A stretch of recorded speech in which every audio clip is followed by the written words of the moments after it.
Située en bordure de l'avenue de l'Eure à Watermal-Boisfort, cette maison va inspirer le 13e album des aventures de Tintin. C'est dans cette villa que le professeur Tournesol entre en lévitation, encerclé par une boule de feu, conférant au lieu un côté mystérieux, capté par Hergé et son fidèle collaborateur Edgar Jacobs.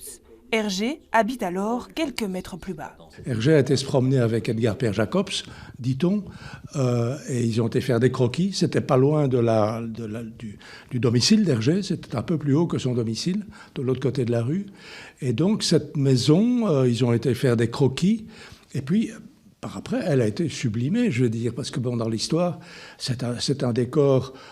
Faut pas oublier que c'est la séquence où Raskar Kapak va se déchaîner. L'orage d'abord se déchaîne, puis Raskar Kapak, etc. Donc il y a une dramatisation dans cette maison. À l'entrée de la maison, une petite plaque émaillée rappelle que dans l'imaginaire d'Hergé, un certain professeur Bergamote a vécu ici. Une villa qui aujourd'hui est à vendre.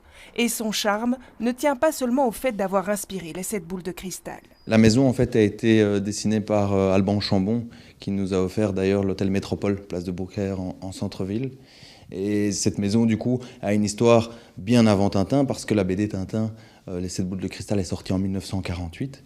La maison donc développe 425 mètres carrés bruts, 6 chambres, 3 salles d'eau, une salle polyvalente en bas, salle de sport, profession libérale.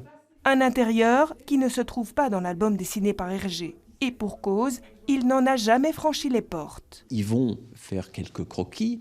Il se trouve que tout d'un coup, une voiture allemande arrive et que cette maison était occupée par les Allemands. Alors Hergé dit à un moment peut-être un siège de la Gestapo, je ne sais pas, ça ce n'est pas confirmé, mais en tout cas, il n'aurait pas été question d'aller frapper à la porte en disant « Hello, nous préparons une BD, on va venir faire des repérages » parce qu'ils auraient été pris pour des espions ou des terroristes ou des résistants, alors qu'on ne peut pas dire que ni Hergé ni Jacobs étaient vraiment des résistants, ils collaboraient au soir, le soir d'occupation, le soir volé. Une maison sublimée par Hergé. Mais on nous assure que le papa de Tintin n'a en rien influencé son prix de vente, 1 480 000 €.